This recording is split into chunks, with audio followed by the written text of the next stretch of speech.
Ngayon mga minamahal, mahal ng Diyos ang lahat ng tao.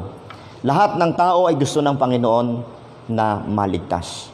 Ngunit, dahil nga po sa gawain ni Satanas, dahil po mga kapatid sa mga ministro ni Satanas, ay patuloy na bubulagin at hindi po ipakikita, hindi ituturo ng maayos yung Ebanghelyo. Kung kaya't maraming mga taong inaakalang sila'y ligtas na at nasa loob po ng church, pero malabo ang kanilang reason o malabo ang kanilang pinananampalatayanan kung bakit po sila ligtas. So mga minamahal, gusto ko magbigay ng introduction ngayon tungkol sa importance ng pag-reveal ng katotohanan na walang takot.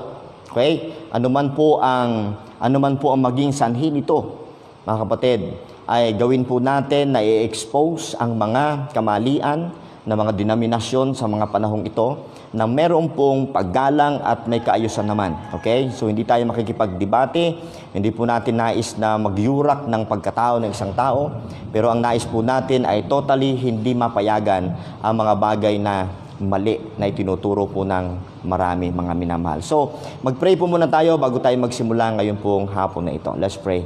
Dakilang Diyos, salamat po uli sa opportunity. Ikaw lang po ang dahilan kung ba't ako'y nakabangon at kung bakit ako po'y nakatayo ngayon at handang magturo na yung mga salita. Mayroon pong mensaheng ibinigay ka sa aking puso at nais ko, Panginoon, na ikaw po ang masunod sa hapong ito. Pagpalain mo po ang lahat ng sumusubaybay, nawa po, Panginoon, ay ang iyong salita lamang, ang tangi pong maihatid, at kung anong nais po ninyo, hindi yung nais ko. Thy will be done, not my will, Heavenly Father. And may the Lord Jesus Christ be magnified and receive the preeminence. In Jesus' name I pray. Amen and amen. Mga kapatid, so kunin po natin ang ating mga Biblia at nagsisimula po tayo sa atin pong pag-aaral. Okay, mga kapatid, please open your Bible. Buksan po natin ating Bible sa 1 Timothy chapter 3, verse 15. Ito po yung ating maging pinaka-text ngayong hapon sa pagpapatuloy natin ng pag-aaral tungkol dito sa local church. At ang local church, mga kapatid, ay binansagan o pinangalanan ng Panginoon na pillar and ground of truth. Okay? Kindly open your Bible sa 1 Timothy chapter 3, verse 15. 1 Timothy chapter 3, verse 15. At akin pong babasahin. So tayo po ay nandito na sa pang-apat na church, which is the local church. At pinaliwanag natin kahapon na ang local church ay dapat reflection po ng body of Christ, which is perfect, amen, holy, united, and heavenly, mga kapatid. At isa pang bagay na gusto ko pong maibigyan ng diin ngayong hapon, mga kapatid, bilang ang body of Christ ay wala pong kamalian, walang kamalian. Okay? Ang body of Christ o ang local church ay dapat talagang isa-isip, okay? Lagay sa puso na hindi maaaring maging adulterated at compromise ang doktrina ng local church. Okay? Sapagkat hindi na po mabibigyan ng katuturan ang existence ng local church kung ang doktrinang ituturo natin ay mali. Kapag gusto lang natin ay socialization, basta magkaisa lang, dumami, magkaroon ng offering, ay tuloy-tuloy lang ang church. Hindi po yun ang plano ng Panginoon sa local church. Ang plano po ng Panginoon sa local church ay maituro ang truth, panghawakan ng truth, at maipasa yung truth sa susunod na generation. Okay? Kaya po sikapin po natin na ang katotohanan ay hindi magiging kompromiso. Okay? Ito pong sabi sa 1 Timothy chapter 3 verse 15. 1 Timothy chapter 3 verse 15, the Bible says, "But if I tarry long, that thou mayest know how thou oughtest to behave thyself in the house of God." Ang context po nito ay local church. Okay? At yung house of God dito ay walang iba kundi yung congregation, yung body of believers wherever na nagtitipon ang church. Okay? Sabi dito, oughtest to behave thyself in the house of God, which is the church of the living God. You see? Yung local church na kung saan ay miyembro ng mga ligtas, mga kapatid, ay itinuturing ng Diyos na Church of the Living God, Ano pang description? The pillar and ground of truth. So mga minamahal, sa atin po in-install, sa atin po inimbak, sa atin po inilagay. Kung ikaw ay ligtas ngayon at ikaw ay member ng church, ang church na kung saan ay totoong church, tunay at ligtas na church, tungkulin po natin na sa isa-isip at atin pong i-recon na sa atin idiniposito ng Diyos ang mga katotohanan na dapat ma-reveal sa panahong ito. Amen? Now, kaya nga mga minamahal, tayo po'y tinawag na Church of the Living God. We are the pillar and ground of truth. At may sinasabi mga kapatid sa 2 Corinthians chapter 13, for we can do nothing against the truth, but for the truth. So wala tayong kayang gawin laban sa katotohanan, kundi para sa katotohanan. Okay? So mga kapatid, naway masumpungan tayo as a local church na tayo po'y gaganap ng ini-expect ng Diyos habang nasa mundo pong ito. Okay? Hindi po natin ibababa ang ating armor. Hindi natin ibababa ang word of truth para lamang makakompromiso at makakuha ng pabor o support sa mga Amerikano, sa mga Koreano. Okay? We should stand for the truth. Amen? Because tayo lamang yung inaasahan ng Diyos na magdadala nito sa daigdig. Wala na pong kabuluhan ang existence ng local church kapag tayo po ay magiging compromiser. Amen. Di bali ng ilan lang tayo sa church. Di bali ng hindi tayo ganun kadami sa church. Di bali ng hindi tayo mega church. Ang mahalaga, hindi tayo nagkukompromiso sa katotohanan. Amen. Now, ito po ang challenge ko sa lahat ng aking mga kapastoran at mga kaibigan nandito na nanonood sa mga oras na ito. Please open your Bible sa Ephesians chapter 5. Ephesians chapter 5. As part of our introduction, before we answer the first question in this church, please open your Bible in the book of Ephesians chapter 5. Ephesians chapter 5. I'm gonna read verse 10, and I hope you are following with me. Amen.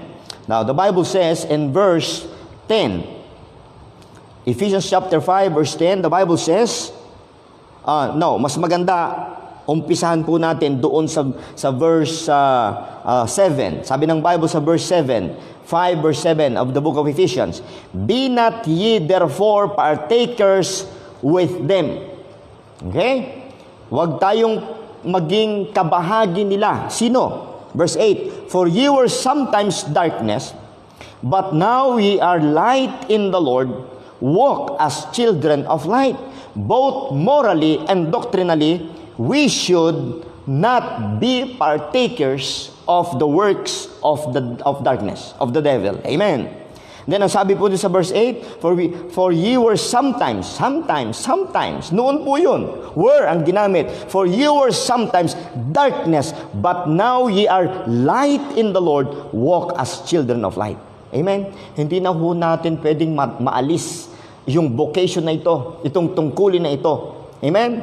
And then ang sabi mga kapatid sa verse 9, for the fruit of the Spirit is in all goodness and righteousness in what? And truth. You see, we can do nothing against the truth, but for the truth. Amen. And then, ang sabi ng Bible, mga kapatid, sa verse 10, proving what is acceptable unto the Lord. Patunayan natin kung ano yung katanggap-tanggap sa Panginoon. Hindi yung dahil sa ipinasa sa atin ng isang church, natutunan natin sa Bible School, natutunan natin po sa mga ninuno nating mga relihiyon, mga religious group, tatanggapin na po natin.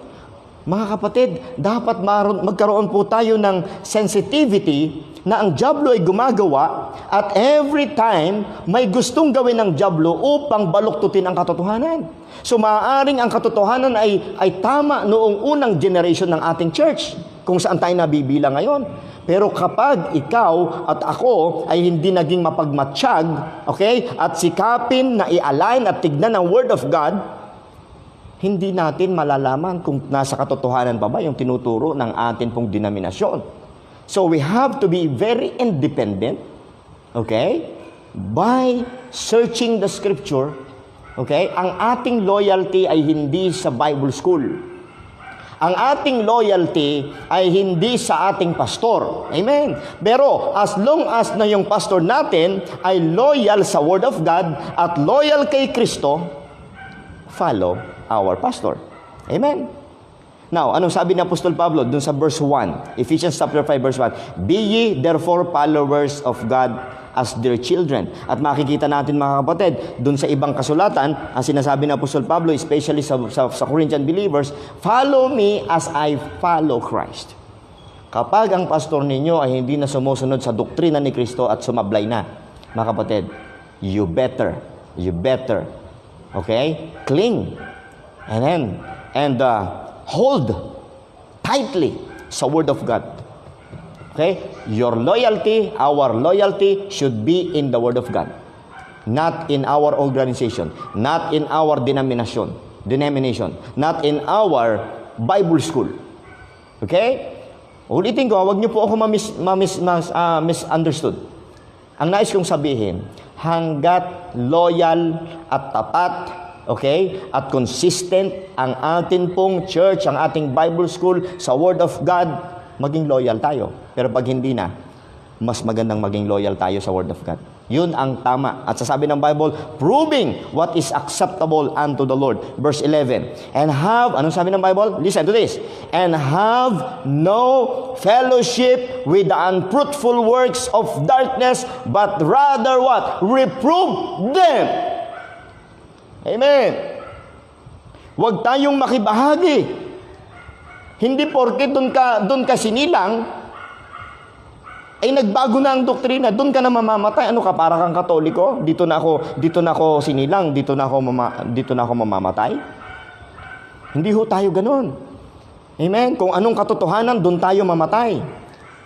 Amen. Kung nabuhay ka na nasa katotohanan pero lumihis sa katotohanan ang kung saan ka nag-umpisa sa iyong pananampalataya, you have to stand for the truth. Mamatay tayo sa katotohanan, hindi sa kamalian. Amen? The Bible says, proving what is acceptable unto the Lord and have no fellowship with the unfruitful works of darkness. Alam niyo po, dalawa ang application nito. Both doctrinally and morally.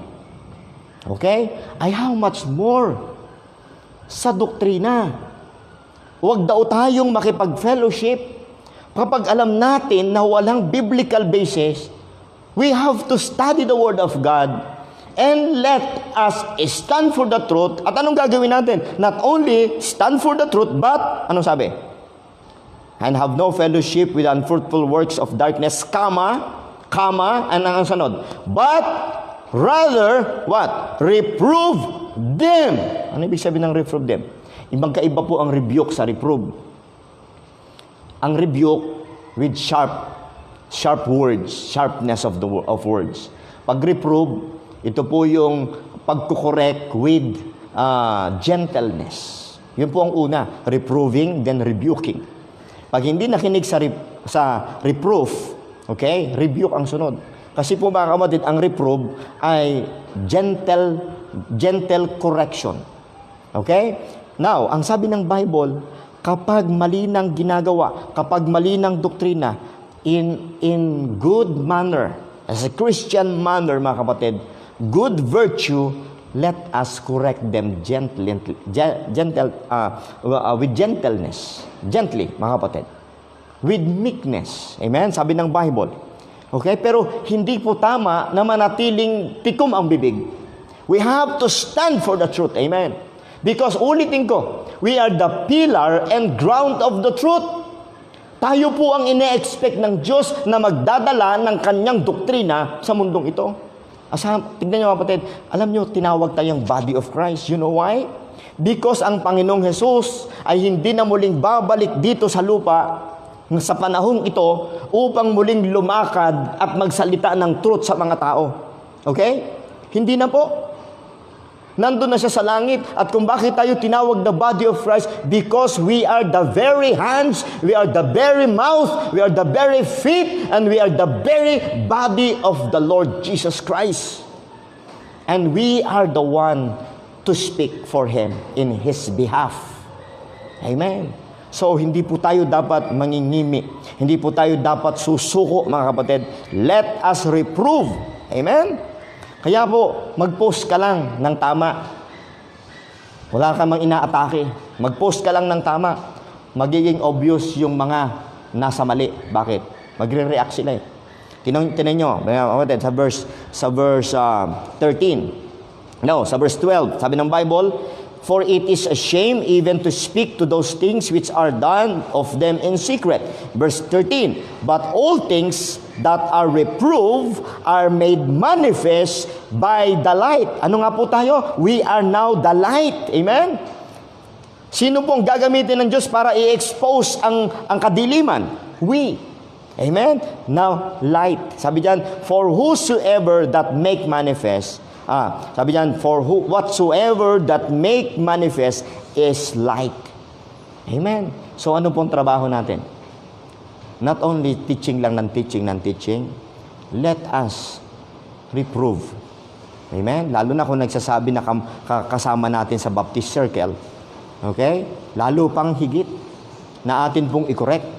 Kung tayo po yung mga Baptist at inaakala ng iba na pare-parehas tayo, hindi po. Kaya nga po, independent ang mga Baptist churches sapagkat we represent, okay? As a local church, we represent the body of Christ. As a local church. We don't believe in universal church. We don't believe in centralized church. We don't believe sa global church. Okay? Naiisa lang ang leader. We don't believe sa hierarchy. We don't believe that. We believe that each local church, okay, malaki man ang madami man o maliit ang miyembro, kayo ay representasyon, tayo ay representasyon ng one body which is the spiritual church, the perfect church. Amen. So yun po mga minamahal. Now, nais kong ibigay po sa inyo ang isa pang example. Don't you know that Apostle Paul rebuke sharply, Apostle Peter sa early ng kanila pong ministry because si Peter po ay hindi lumalakad ayon sa truth. Nirebuke siya ni Paul. Alam niyo kung saan yung verse na yun? Pakikita ko po sa inyo ngayong hapon. Galatians chapter 2. Let's go there please. Amen.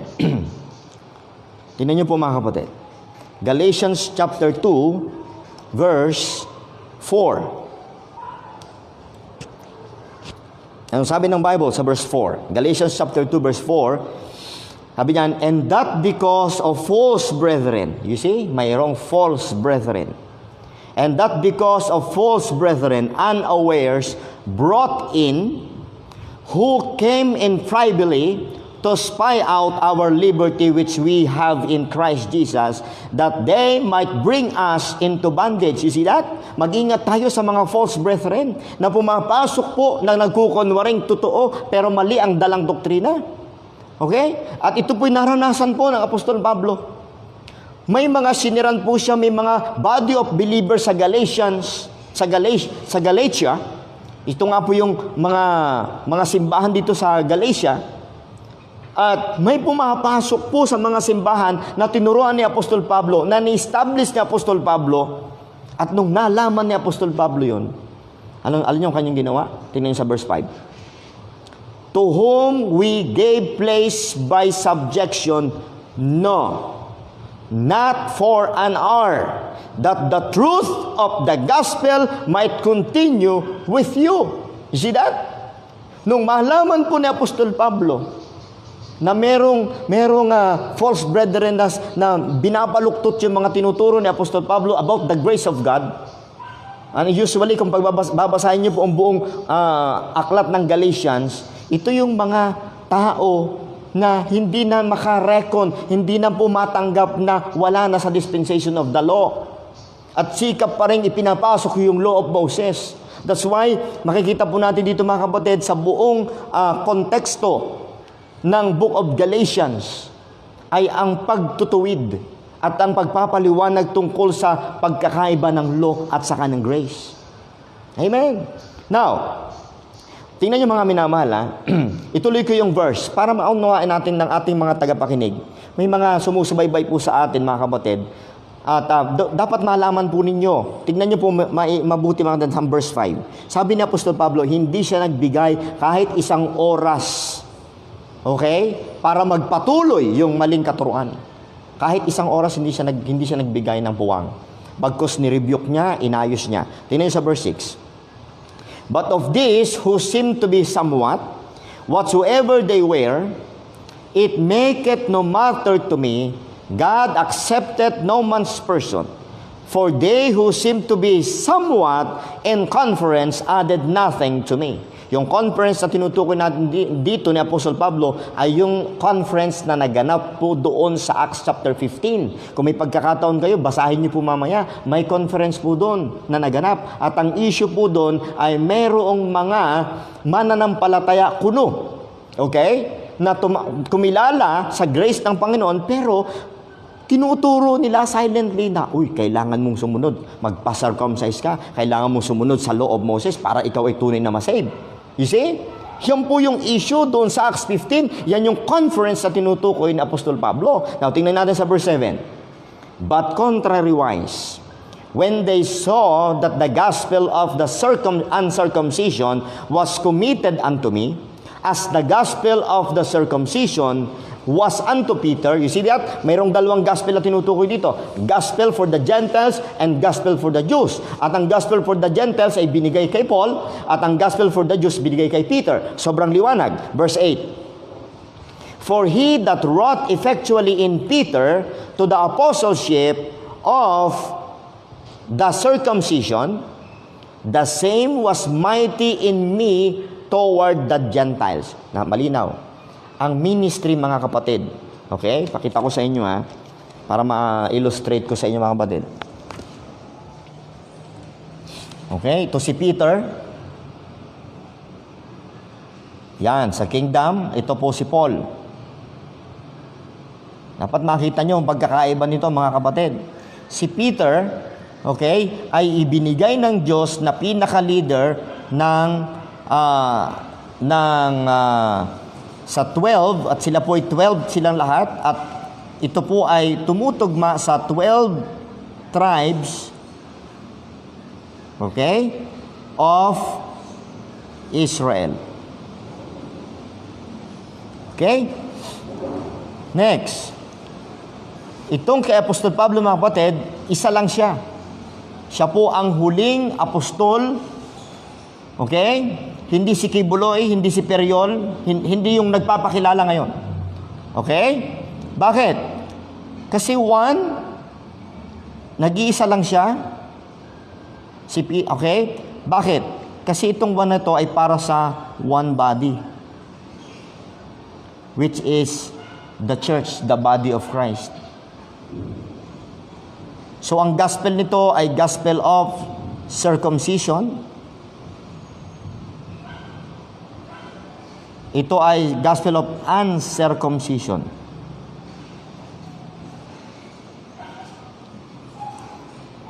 Saan makikita yan? Galatians chapter 2, verses 7 and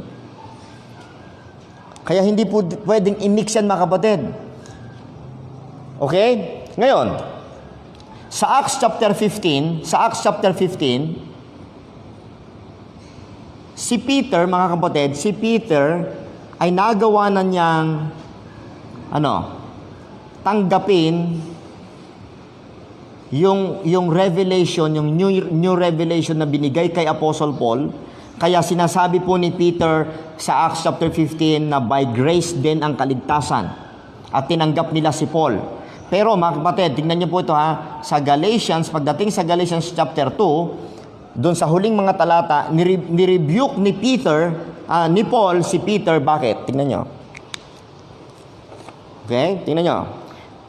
Sa Galatians chapter 2 pa rin tayo, verse 11. Ano sabi ng Bible? Look in your Bible, please. Galatians chapter 2, verse 11. But when Peter was come to Antioch, I withstood him to the face because he was to be blamed. You see that? Bakit ni-rebuke ni Paul si Peter? Bakit?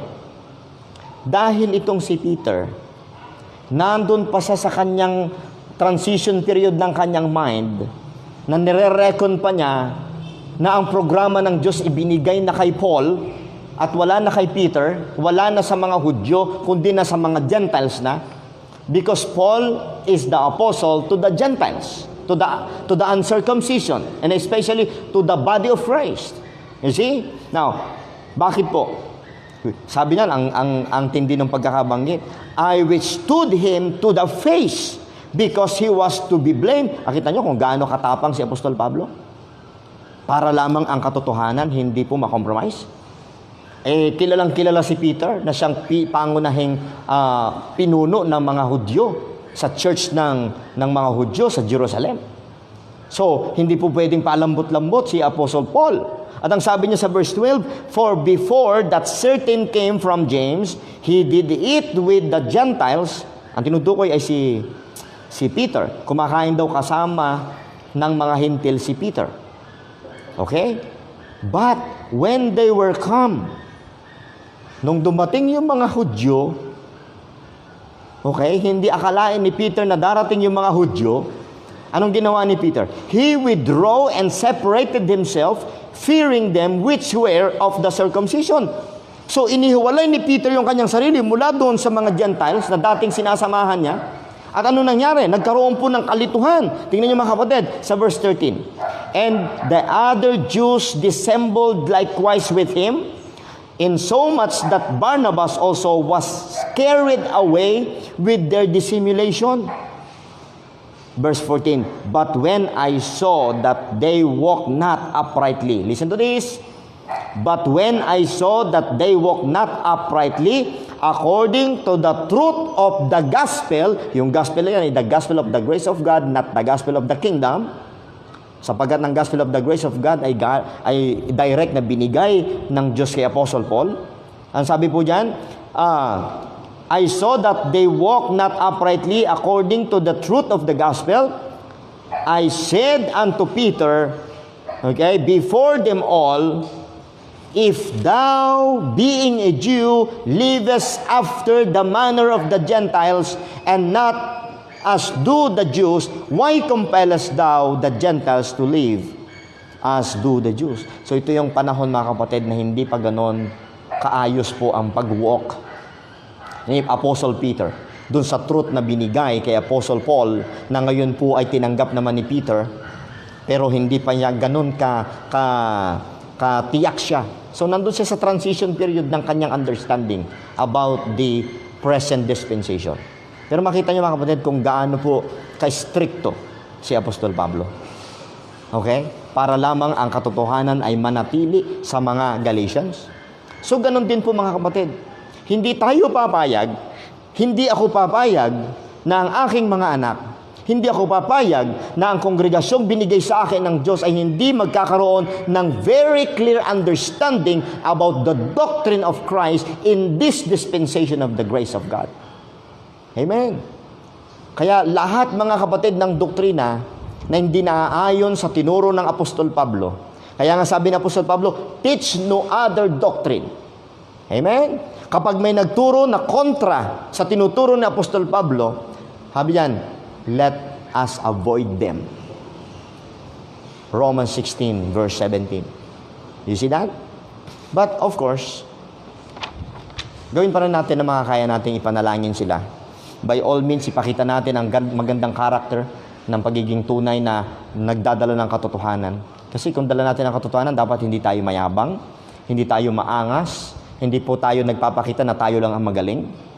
Okay? Pero kapag ka po matigas at mukhang siya lang ang may alam, minsan ay medyo i-intimidate mo ng kaunti. Kasi may mga taong nagrurunong-runungan, pero ang katotohanan mga kapatid, hindi alam ang kanilang sinasabi sapagkat nagfa-follow lang sila sa mentors nila. Okay? So I hope mga kapatid, I hope na ito pong introduction na ito about dito ay magiging clear sa ating lahat. Ito po yung very purpose kung bakit meron tayong local church, mga minamahal. Okay, let us continue. Okay, ating sasagutin ang dalawang tanong ngayong hapon. Okay? Sasagutin natin ang dalawang tanong ngayong hapon, mga kapatid. At hinihiling ko na kayo po ay makapanatiling kasama ko ngayong hapon, mga kapatid. Saan po natin ang ating pag-aaral, mga kapatid. Unang tanong, who are the members of the local church? Who are the members of the local church? Members of the local church are those who covenanted together at some defined place to, okay, bibigay po natin ang sunod-sunod dito, mga kapatid. Ang mga miyembro po ng local church ay nagkaroon po ng covenant. Nagkaroon po ng pagkakaisa, nagagampanan po nila ang isang tungkuling nakikita nilang nasa Bible. Okay? Hindi po yan uniform. Ang atin pong mga local churches, okay, dahil po tayo mga Baptist at independent po tayo, hindi po pare-pareho ang ating pamamaraan. Okay? Sa membership, sa disciplinary action, sa paraan ng pamumuhay, ang mga references, magkakaiba po tayo. Sapagkat bawat local church, mga kapatid, ay may kanya-kanya pong government. Okay? At may kanya-kanyang pamamaraan kung paano nila mapiplease ang ating Panginoong Diyos at kung paano sila gagawa ng mga gawain na kung saan ay uugma, okay? Sa aangkop doon po sa body of Christ. Okay. Now, ang malinaw na sinasabi ng Bible, mga kapatid, regardless kung ano-ano po ang mga pamamaraan ginagawa ng mga pastor. Okay? Pero dito sa amin, mga kapatid, itong aking babanggiting isa-isa ay mga bagay na amin pong pinagkasunduan na dapat gawin bilang isang lokal na iglesia. Okay? Now, nagkaisa kami to perfect the saints.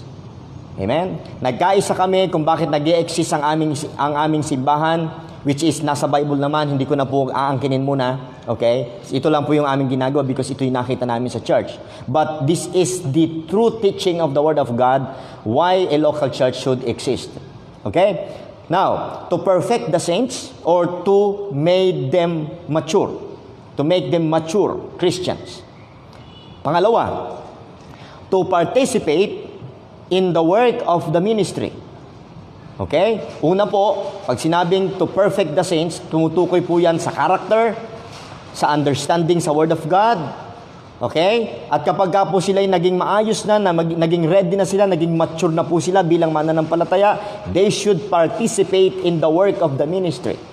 So walang miyembro ng iglesia, walang member ng church na dapat mananatiling nakaupo lang. Dapat maintindihan nila na pag dumating yung time na sila'y malaguna at may understanding na sila sa Word of God at kaya na nilang tumulong sa ministry, they should participate in the work of the ministry. Yun po yung number 1. And number 3, to be used of God in edifying or building up both spiritually and numerically. Okay?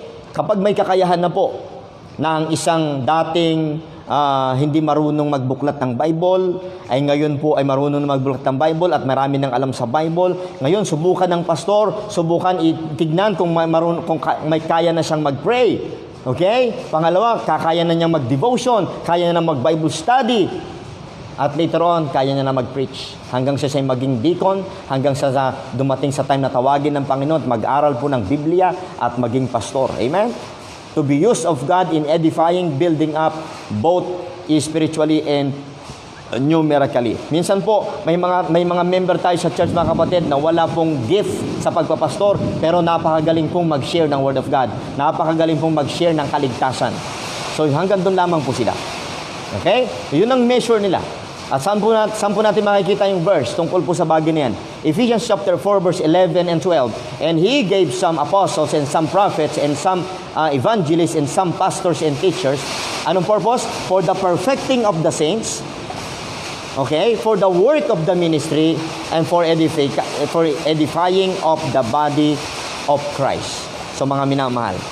Okay? Let us pray. Medyo malakas ang ulan at ayusin ko lang po itong dapat ayusin.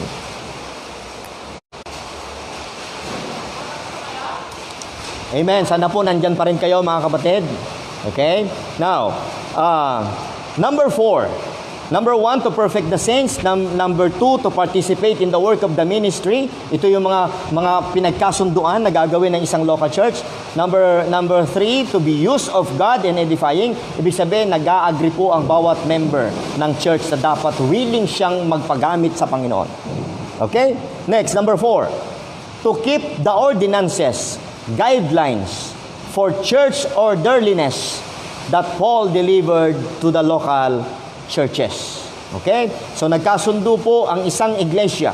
Ang mga member ng iglesia ay nagkasundo na sundin nila ang mga ordinansa at mga alituntuning itinuro sa atin ng Apostol Pablo upang manatiling maayos ang isang local church. Itong sabi ng Apostol Pablo sa 1 Corinthians 11 verse 1, "Be ye followers of me, even as I also am of Christ. Now I praise you, brethren, that ye remember me in all things and keep the ordinances as I delivered them to you." You see that?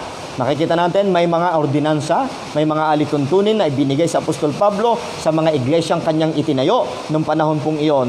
At sabi po niya, pinupuri ko kayo sapagkat sinusunod nyo yung mga ordinansang yan. So, bilang isang church, mga kapatid, bilang isang local church, dapat mag-a-agree ang lahat na sundin ang alituntunin at ordinansa na binigay sa atin ng ating Panginoon. Number 5, to discipline those who are walking disorderly.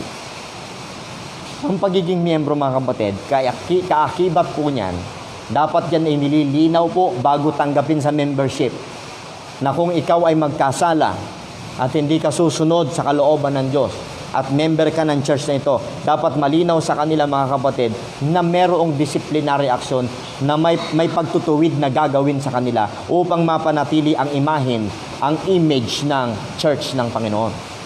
Okay? Anong sinasabi sa 2 Thessalonians chapter 3 verse 6? The Bible says, "Now we command you, brethren, in the name of our Lord Jesus Christ, that ye withdraw yourselves from every brother that walketh disorderly." You see? Merong mga kapatid sa Panginoon na nagwo-walk disorderly. Now, ang tagubilin ng Apostol Pablo ay iwasan, ilayo ang sarili, huwag makipag-fellowship. Mga member ito sa church, kapag merong lumalakad ng hindi tama, okay? Ang sabi ng Bible, withdraw yourself. Ang sabi ng Bible, tuloy ko po, "And not after the tradition which he received of us." Verse 7, "For yourselves know how ye ought to follow us, for we behave not ourselves disorderly." So nakikita niyo po yung mga words na disorderly. May mga kapatid sa Panginoon na minsan nauunahan ng tukso, nauunahan po ng carnality at lumalakad disorderly. Hindi maaaring walang gagawin ang church doon. Amen?